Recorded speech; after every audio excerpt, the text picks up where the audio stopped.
Bienvenido al programa Los Mejores Consejos Culturales, el cual está especialmente preparado para tu crecimiento personal. En este programa participa Juan Manuel Ochoa Torres, quien es miembro de la Sociedad Mexicana de Geografía y Estadística y forma parte de su Consejo Académico Nacional al fungir como presidente de la Academia de Población. Es autor de una gran cantidad de libros sobre temas sociales, económicos, cívicos, religiosos y demográficos, algunos de los cuales han sido traducidos al idioma inglés.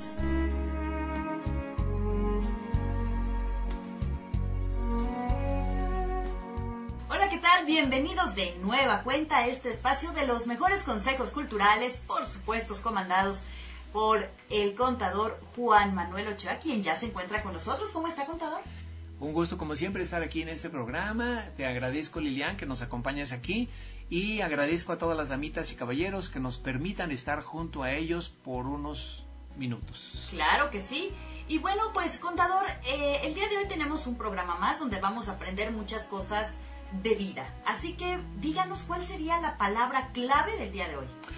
Fíjate que el día de hoy escogí una palabra que es muy conocida en toda la jerga de la lengua castellana y del cristianismo, del catolicismo, pero sin embargo muchas personas no la conocen tan a fondo como se debiera. Fíjate que la palabra que escogí para el día de hoy es la palabra Pascua. Y la palabra Pascua, pues tú sabes, a mí me gusta mirarlo bajo varias perspectivas. Sí, por favor. Primero, me gustaría verlo bajo su significado, de acuerdo al diccionario de la lengua castellana, de esta hermosa lengua castellana que tenemos. Y aquí me voy a referir primero a dos acepciones. Sí. Que, por cierto, he dicho entre paréntesis, son dos acepciones muy diferentes. Primero, desde el punto de vista de los cristianos, de acuerdo al diccionario, Pascua significa una fiesta de resurrección, pero refiriéndose al Señor Jesucristo. Y a otra acepción muy diferente es de acuerdo a los judíos, o más correctamente dicho, de acuerdo al pueblo hebreo, pueblo de Israel. Para ellos es una conmemoración de la salida de Egipto. Para ellos Jesucristo no tiene nada que ver. O sea, fíjate, son dos ángulos completamente diferentes, ¿no? Y es muy importante porque es un precepto que Moisés estableció. Ajá. Y este precepto está establecido en el libro del Éxodo. Pero también me gustaría analizar esta palabra desde el punto de vista etimológico, Lilian. Sí. Fíjate que en el latín, Pascua significa Pascae, y en el griego es Pasia. Pero dicho sea como un dato curioso para las personas del auditorio, Lilian, que hay una especie como de interrelación entre las lenguas. Muchas veces una lengua se pasa de un idioma a otro y no sabemos si de nuestro idioma se pasó al otro o del otro se pasó al nuestro, pero lo que es que está en los dos lados. Y aquí tenemos no solamente en el latín, en el griego, en el castellano, sino que también lo tenemos en el hebreo. Y desde mi particular punto de vista, el origen no estuvo en el latín o en el griego, sino en el hebreo, porque esto fue muy anterior, fue mucho muy anterior a la civilización latina o griega. Sí. Y en hebreo quiere decir Pesaj. Pascua se traduce como Pesaj. Y tiene un significado muy curioso, significa brinco o paso. Fíjate qué curioso, ¿verdad? ¿Sí? Brinco o paso quiere decir Pascua. Y aquí quiero hacer también una observación. En cuanto a la pronunciación, hay dos grupos étnicos del pueblo hebreo en Europa. Uno es el grupo sefaradí, que son los del oeste de Europa, digamos los de lengua hispana. Ahí se pronuncia Pesaj, tal cual. Y en el grupo del este, que es el grupo askenazi, se pronuncia Pesaj. Pero, a fin de cuentas, equivale a lo mismo.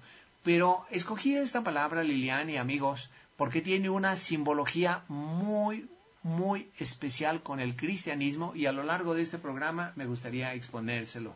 Muy bien, muy bien. Entonces, ¿por qué no nos explica pues un poquito más sobre esa supuesta simbología o semejanza de este término de Pascua del pueblo hebreo con el cristianismo? Y además, bueno, pues también cuéntenos ¿por qué significa brinco?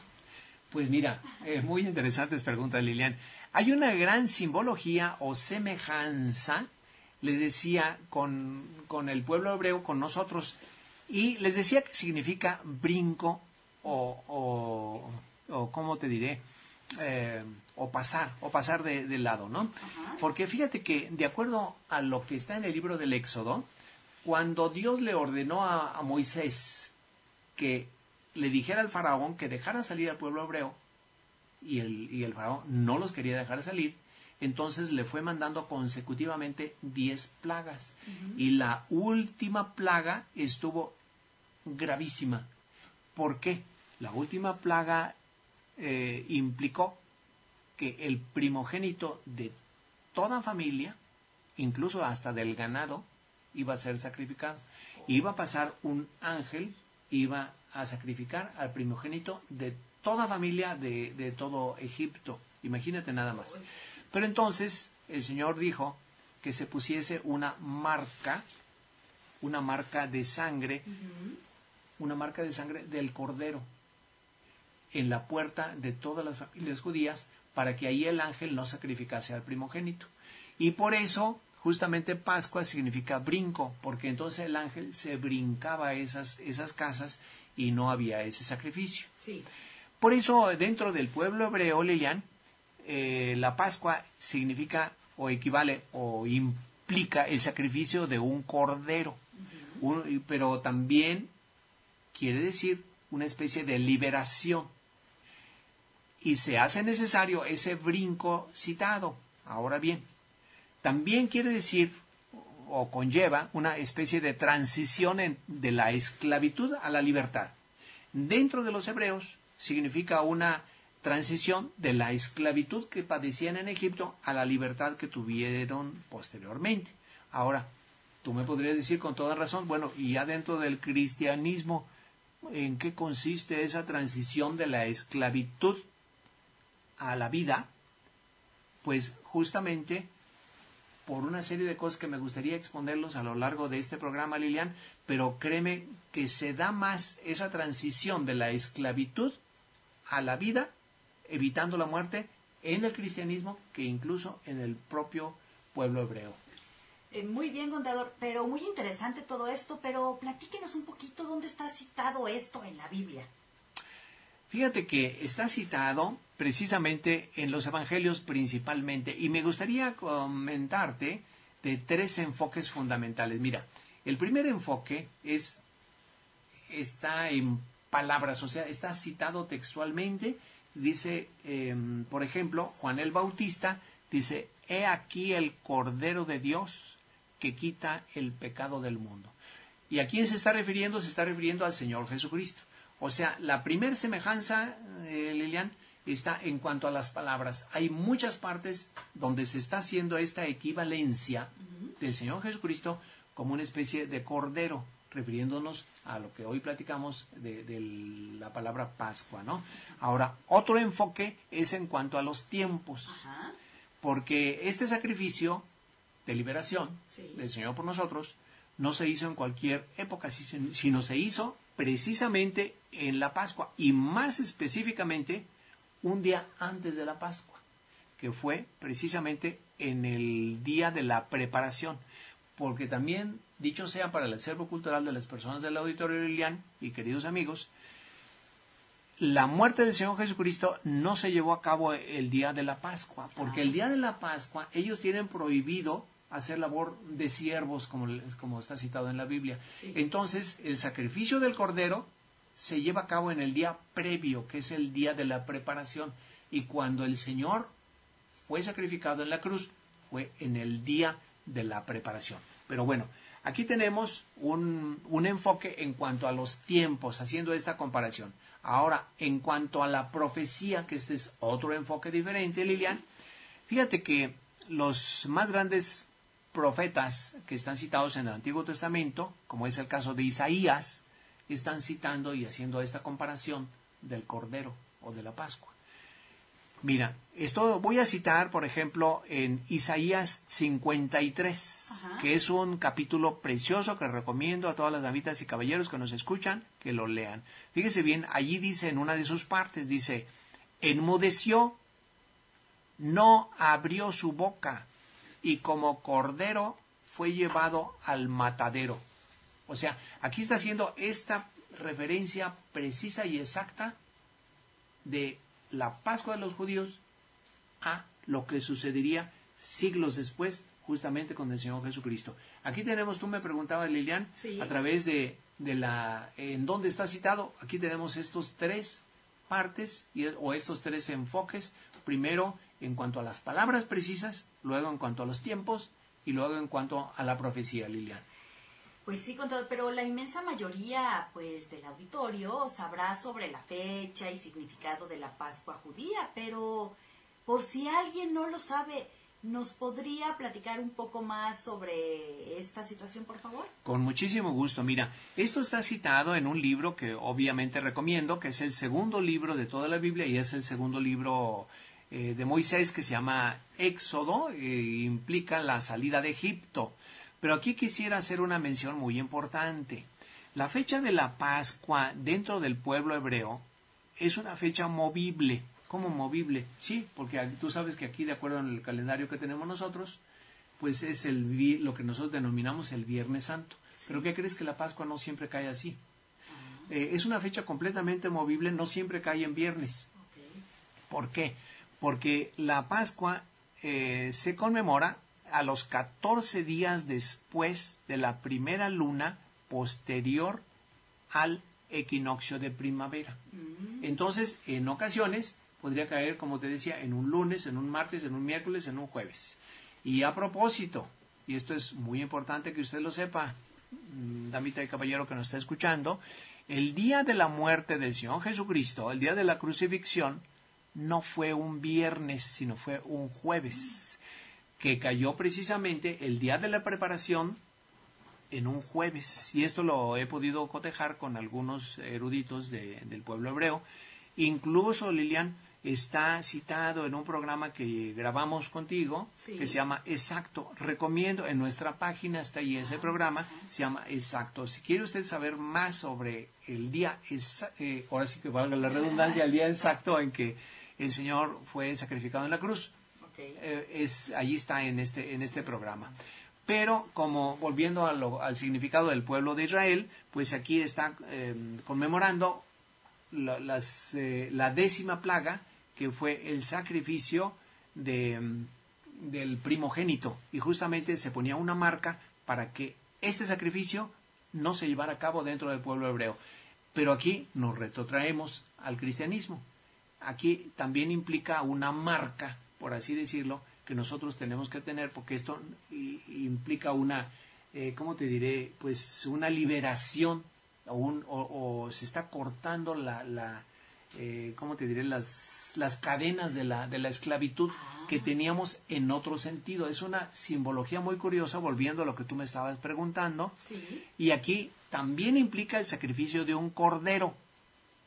Pero tú recordarás que estábamos citando hace un momento que Juan el Bautista dice, he aquí el Cordero de Dios que quita el pecado del mundo. Sí. Aquí ya no vamos a sacrificar a un cordero como le hacían los hebreos, como le hacen los hebreos, sino aquí es un solo sacrificio para siempre, como está en el libro de Hebreos, que es el padecimiento del Señor Jesucristo, y la sangre justamente del Señor Jesucristo que fue derramada es precisamente la analogía.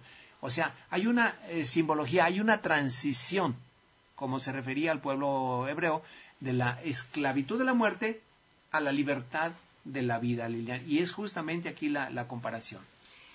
Pero, a ver, contador, si en el pueblo judío hubo una transición de la esclavitud hacia la libertad, ya en el cristianismo, pues, ¿cómo podríamos equiparar a esa liberación que usted menciona?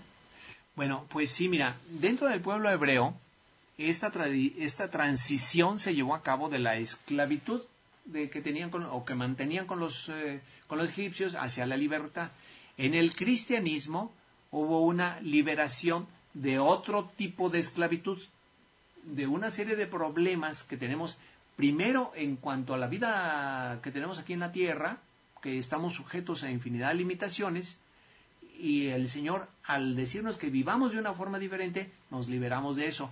Pero la principal liberación es en cuanto a la atadura de la muerte que es ya posterior a la vida presente, y ahí es cuando el Señor nos da la vida. Por eso respondiendo a esta pregunta que tú me haces, Sí. me gustaría resolvértela, Lilian, si me lo permites, bajo dos aspectos. A ver. Primero, sobre la vida presente, o sea, en qué consiste esa liberación ahora, y luego, la más importante, la transición de la esclavitud a la vida ya en la vida futura. Mira, A ver.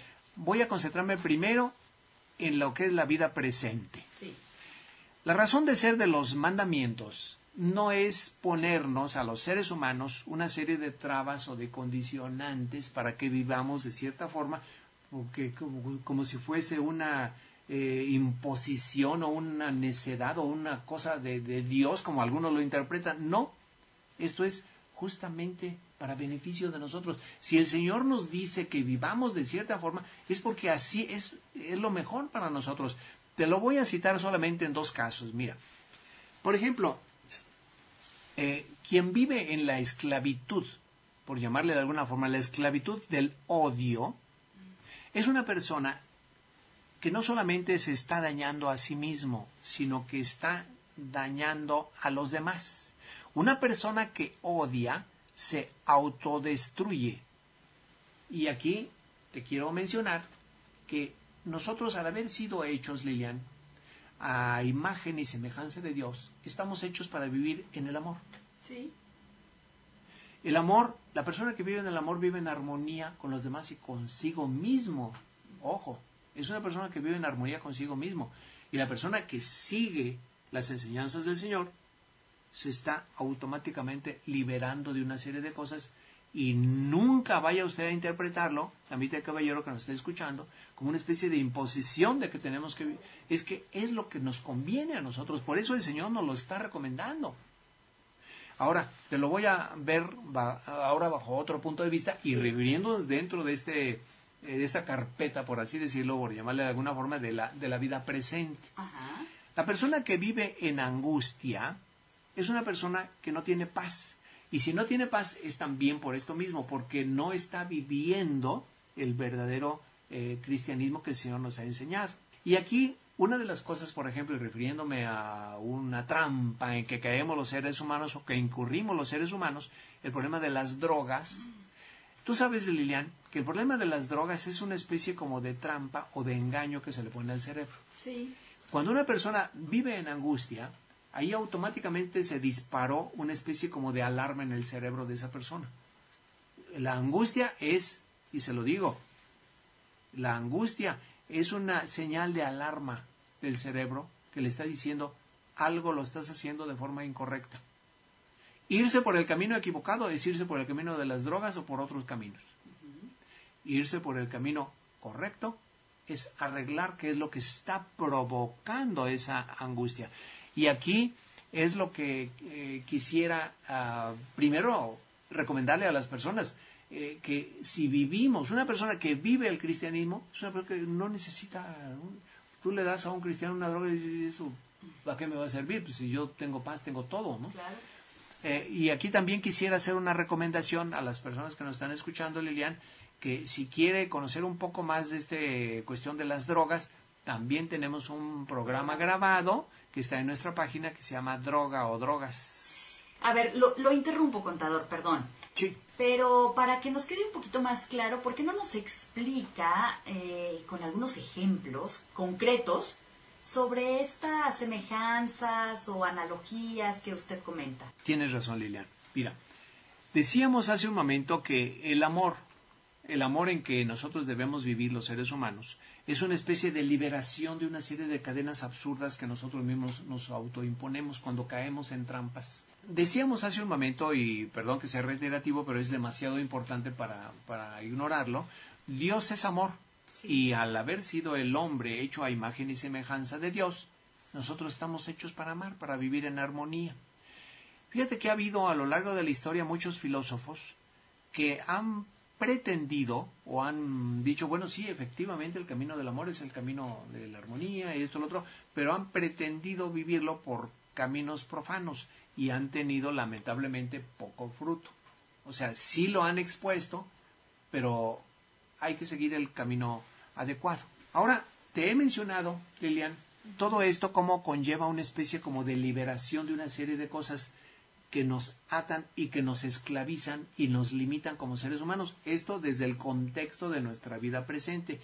Quisiera pasar ahora, Lilian, si me lo permites, a lo que conlleva esta liberación ya en una vida posterior, o sea, lo que es la vida futura. En una ocasión estaba platicando, Lilian, con un doctor en física. Sí. Y le estaba diciendo, oye, nosotros conocemos 4 dimensiones. ¿No es así? Le pregunté a él. Y me dice, pues sí, conocemos esas 4 dimensiones, pero ¿qué crees que hay mucho más dimensiones?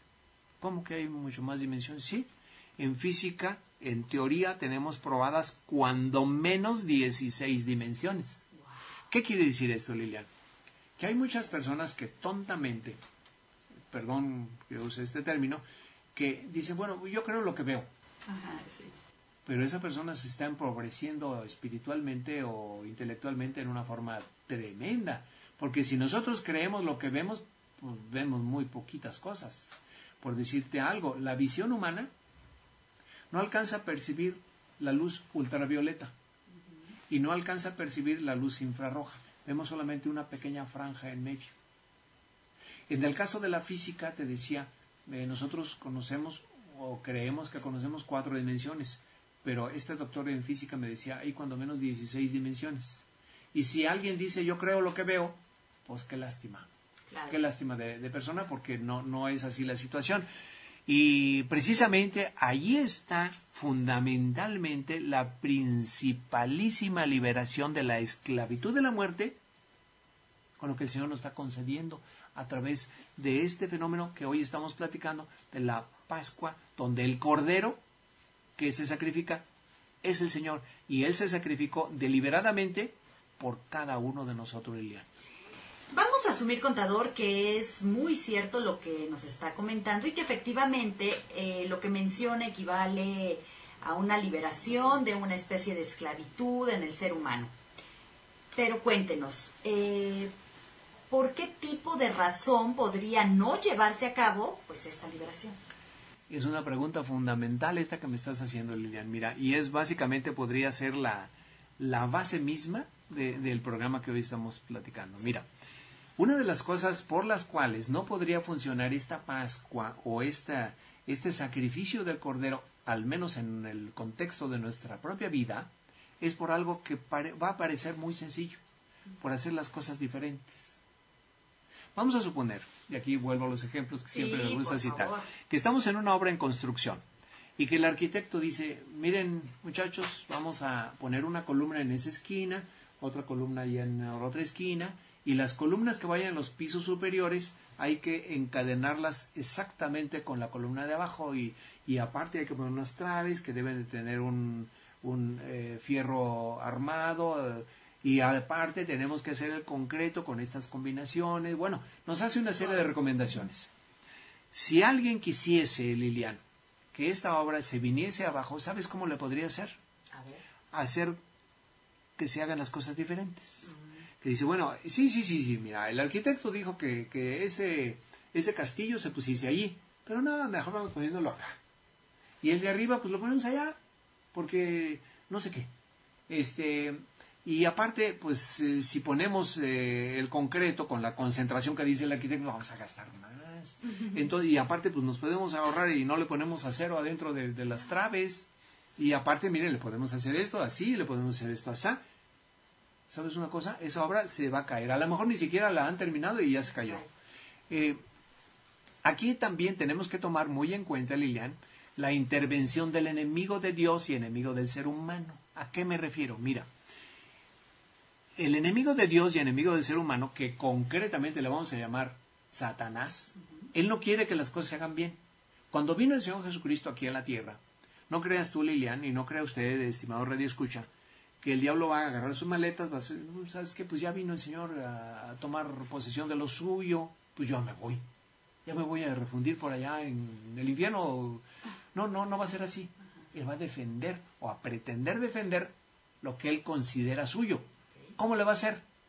Sugiriendo, a veces en una voz muy suave, muy tentadora, no hombre, pues no le hagas así. es que el Señor nos dijo que tenemos que... No. Mira, Dios está allá arriba y tú estás abajo. Así que hay que hacer las cosas prácticas. O sea, nos podría decir infinidad de cosas muy tentadoras, muy seductoras, pero no. Cuando el Señor dice así, es que así tiene que hacer. Imagínate, Lilian, que en el libro del Éxodo, cuando Moisés les dijo al pueblo hebreo, le ponen una marca en su puerta con la sangre del cordero para que allí no sea sacrificado el primogénito. Imagínate que digan, no, ¿para qué van a sacrificar un cordero? No. Pongan unas piedritas allí y háganle así. ¿Sabes qué hubiera pasado? Hubiera fallado todo. Sí. Entonces, en el caso del cristianismo, exactamente así ha sucedido. Hay infinidad de casos en la historia de ejemplos fallidos. Te voy a poner varios casos. Sí. Ya lo hemos citado en otros programas, pero lo voy a mencionar también aquí. En el caso, por ejemplo, de la oración, Ajá.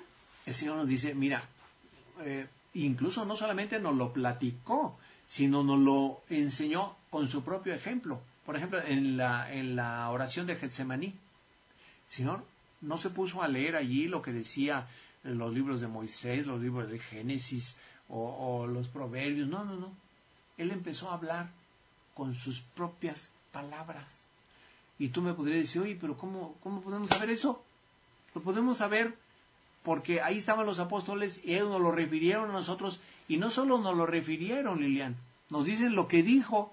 Y no solo eso, sino que allí dice, y lo invito a que usted lo descubra, dice que el Señor se retiró a distancia de un tiro de piedra. Cuando menos un tiro de piedra tenía 30 metros. O sea, de aquí a la esquina. Y los apóstoles oían lo que el Señor hablaba. Incluso dice el Señor, si te es posible que pase de mí este cáliz, pero que no se haga lo que yo quiero, sino lo que quieras tú. Si el Señor Jesucristo hubiese hablado en secreto, o si hubiese hablado leyendo los rollos, porque antes no se usaban los libros como los conocemos ahora, sino eran unos rollos, si hubiera leído los libros de Moisés, no, el Señor oraba. O sea, se expresaba con sus propias palabras. Y los apóstoles lo oyeron y así nos lo refirieron a nosotros. Entonces, ¿qué nos dicen algunos líderes de congregaciones aquí, Lilian? Que nosotros recemos. ¿Y qué vamos a rezar? O sea, rezar es un término, como yo te he citado y no me cansaré de decirlo, pero esa palabra, no existe en el libro de la Biblia, no existe.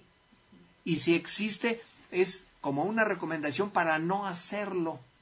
Dice, ustedes cuando oren, no hagan vanas repeticiones como los gentiles que creen que por su palabrería van a ser oídos. ¿Qué recomendación crees que hacen a muchas congregaciones como la católica? No. Que hagan rezos.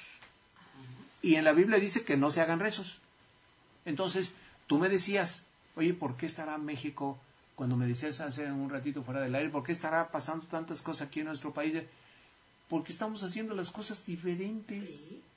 El Señor nos dice que le hagamos de una forma y nosotros lo hacemos de otra. Es como la obra en construcción que te citaba. Y te podría citar infinidad de casos. El Señor nos dice que no podemos preponderar a otro ser humano por encima de los demás, que no pongamos un papa, por ejemplo, y ahí estamos. Nos dice a través de infinidad de citas, y también está en los libros que tenemos están en nuestra página, sí. Ahí está explicado con todo detalle la cuestión del celibato. El celibato no existía en aquellos tiempos. Por ejemplo, de la intermediación de santos o de vírgenes, eso no existe, eso no va. Y de verdad hago una recomendación para que las personas que quieran conocer un poco más de esto, ahí están los libros en nuestra página para que usted se dé cuenta de todo este tipo de cosas y para que entienda por qué muy a menudo no se lleva a cabo esta liberación que te mencionaba, Lilian. ¿Sabe qué? Le confieso, pues la verdad, que nunca lo había visto bajo este enfoque.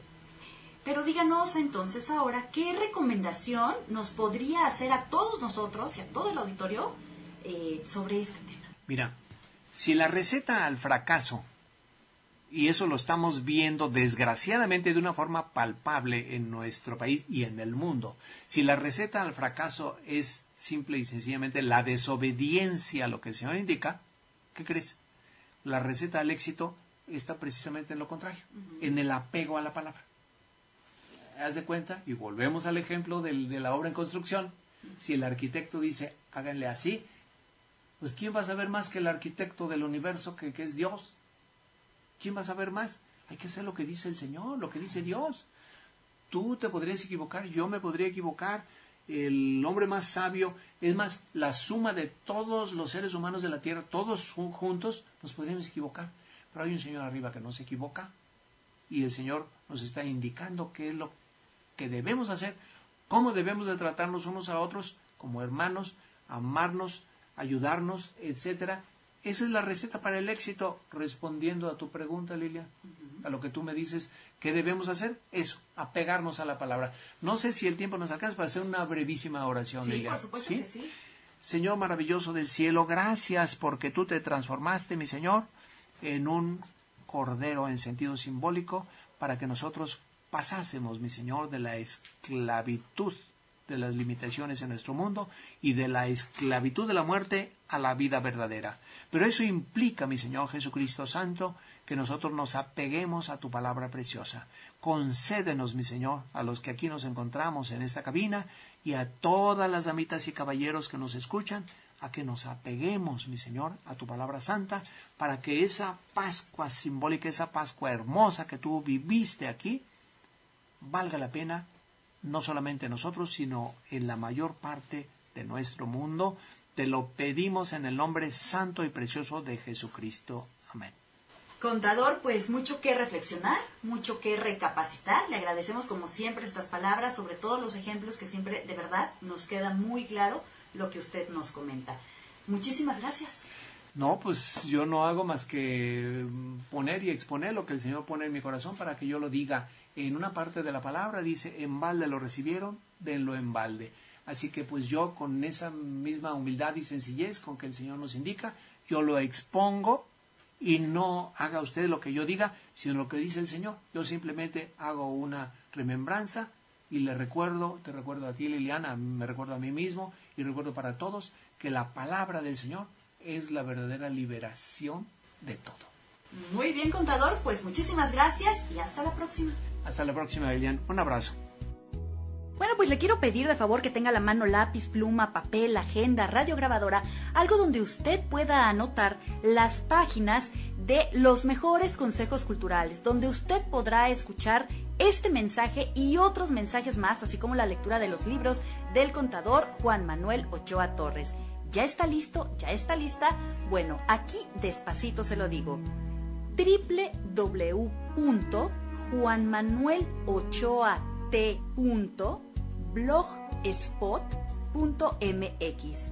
Se lo repito, www.juanmanuelochoat.blogspot.mx.